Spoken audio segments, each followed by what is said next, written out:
सर्वांचं स्वागत आहे। राधानगरी धरणाच्या 7 स्वयंचलिताची दरवाजाची माहिती आम्ही सकाळपासूनच तुम्हाला के न्यूजच्या माध्यमातून आम्ही तुम्हाला देतच आहोत। मगाशी 4:30 वाजता राधानगरी धरणाच्या स्वयंचलित दरवाजापैकी 7 नंबरचा दरवाजा हा उघडलेला आहे।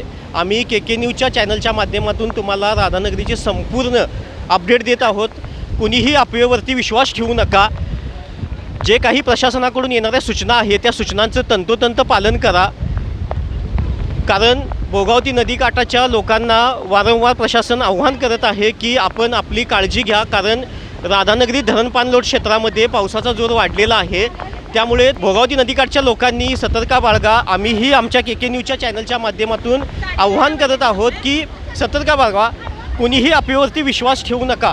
ही के न्यूज चॅनलच्या माध्यमातून तुम्हाला ही राधानगरी धरणाची ही लाईव्ह दृश्य आम्ही तुम्हाला दाखवत आहोत। सातत्यानं प्रशासन ही अलर्ट मोडवर आलेलं आहे। तसं बघायला गेलेलं तर पंचगंगेच्या पाणी पातळीत सुद्धा ही झपाट्यानं वाढ होत आहे। त्यामुळे प्रशासन ही वारंवार लोकांना सांगत आहे की आपण सतर्कता बाळगा।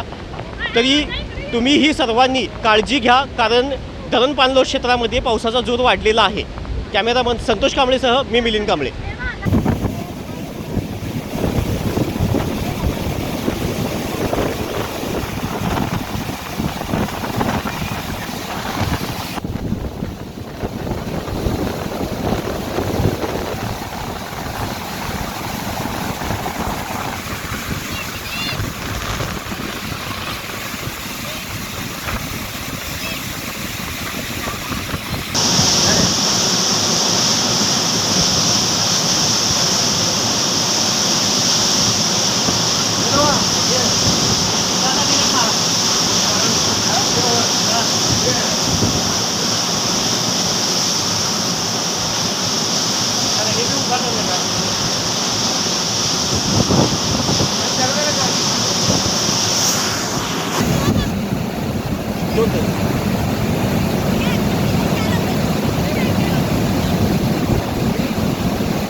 अशाच नवनवीन अपडेट पाहण्यासाठी आमच्या के न्यूज चॅनेलला सबस्क्राईब करा।